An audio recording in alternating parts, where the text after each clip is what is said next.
Hi, I'm Linda, a 21-year-old who had to grow up faster than most. My childhood wasn't easy, especially after we lost Dad. He was the backbone of our family, and without him, everything just fell apart.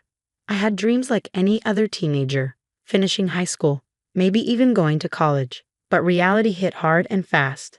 Instead of preparing for prom, I found myself signing up for a technical diploma course in graphic design. It wasn't my first choice, but it was cheaper and quicker. "I can't believe you're giving up on high school," Jack sneered one afternoon as I laid out my textbooks. He was 2 years younger but had the audacity to judge my choices. "It's not about giving up, Jack. Someone has to pay the bills, and since Mom can't..."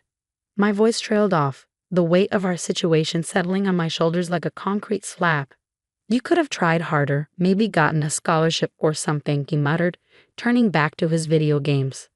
The glow from the screen lit up his indifferent face. I sighed. "Not everyone gets a fairy tale, Jack.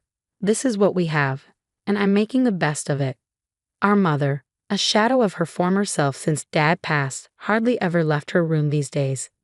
When she did, it was to remind me of my duties. "You're the eldest, Linda. It's your responsibility to take care of us now," she'd say, ignoring the fact that at 21, I was barely an adult myself. "But Mom, I'm doing all I can. I work 2 jobs, I'm studying, and I'm trying to save a bit for us," I protest, feeling the burnout creeping up on me. Jack would just roll his eyes. "Why sag when you can spend? You should loosen up, Linda. Buy something nice, live a little." I wanted to scream. Live a little with what time? With what money?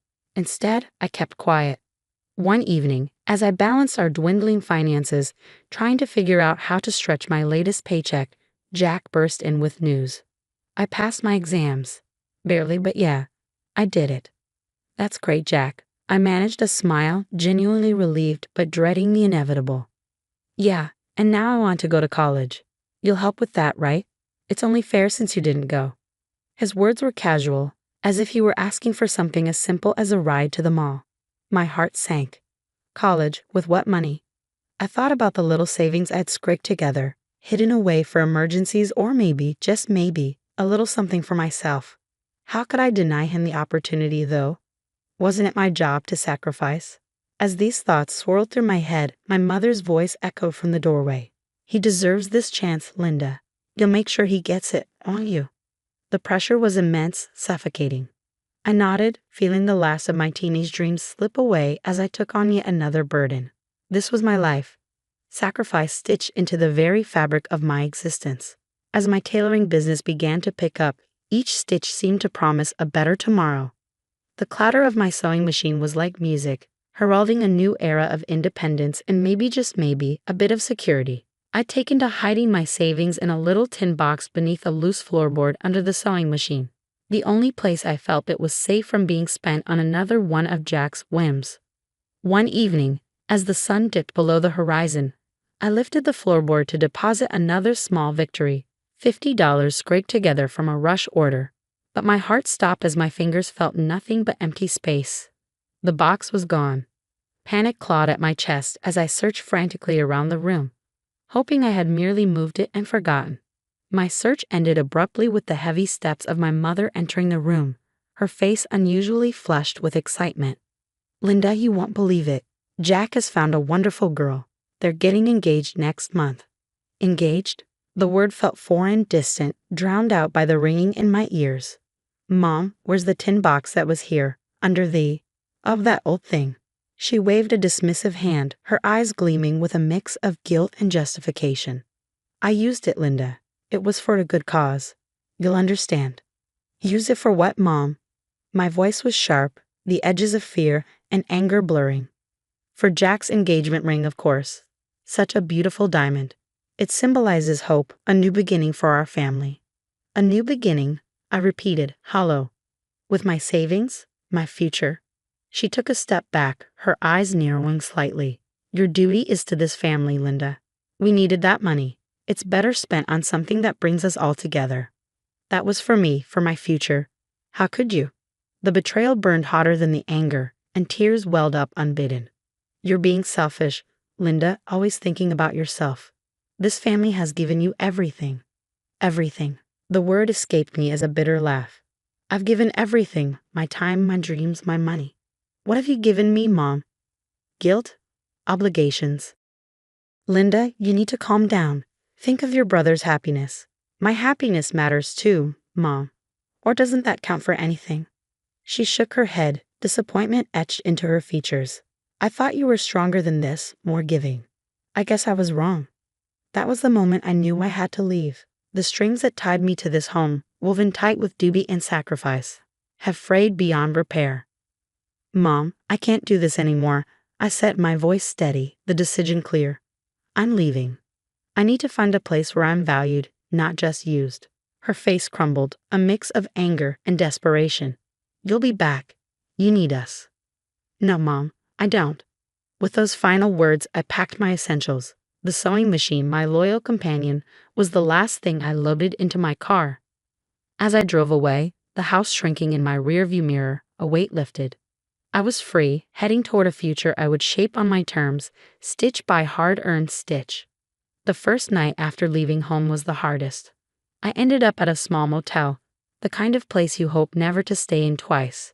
As I unpacked my sewing machine and fabrics from my car, the weight of my decision settled around me like a heavy cloak. Was I brave or just foolish? Each uncertain thought was like a stitch out of place.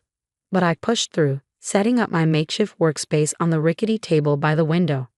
The next few weeks were a blur of activity. I found a small studio apartment. It wasn't much, but it was mine alone.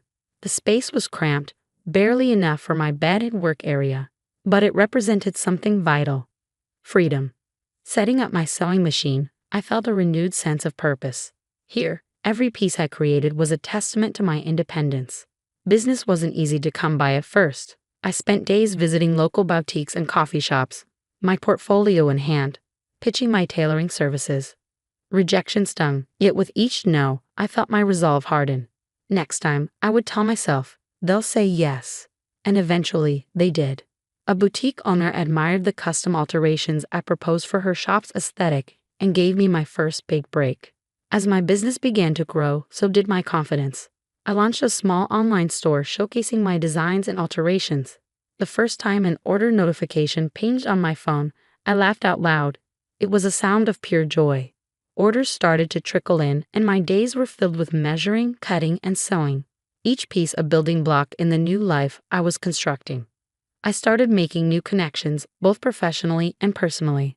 At a local entrepreneur meetup, I met other small business owners who shared their journeys, and their stories fueled my own ambitions. I wasn't just surviving, I was thriving. As the months rolled by, my tailoring business not only stabilized but began to flourish. Orders flowed in steadily, and I had even started taking on an apprentice to help with the workload. It was during one of those busy afternoons, the hum of the sewing machines filling the air, that my phone buzzed with a number I hadn't seen in months. Home. Hesitating only for a moment, I answered, the familiar voice of my mother crackling through. Hello, Linda. It's been a while. We miss you. The words, meant to tug at my heartstrings, now felt distant. Hi, Mom. What's going on? There was a pause, a shuffling of feet on the other end. Well, we're in a bit of a situation here. Jack's planning to buy a house, and he's come up a bit short. We thought maybe you could help. The request hung in the air, a well-worn tune. I took a deep breath, my hand tightening around the phone. Mom, I'm really focused on growing my business right now. I can't. But Linda is for your brother. For family, she pressed, her voice taking on that familiar pleading tone. I know, Mom, but my answer is still no. I have responsibilities here, to my business, to myself, I said, my voice firm, the product of many nights rehearsing this moment in my mind. There was silence, then a harsh laugh. Jack was right. You've changed, become selfish, since you left. The conversation ended soon after with a curt goodbye. I put down the phone, my heart racing. But this time, there was no guilt, only a sense of empowerment. Choosing myself was new, but it felt right. The attempts to draw me back didn't stop there. A few days later, Jack called. His tone was casual, as if we were discussing the weather. Hey, Linda. Just thought I'd give it a shot, about the money. It would really help me out. Jack, I'm glad you called, but I'm not able to lend money right now. I'm investing everything back into my business. I explained, hoping he'd understand without needing further justification. Yeah, figured as much. Mom said you'd say no. Guess family doesn't mean much anymore, huh? His words were designed to wound. It means a lot, Jack, but so does my future.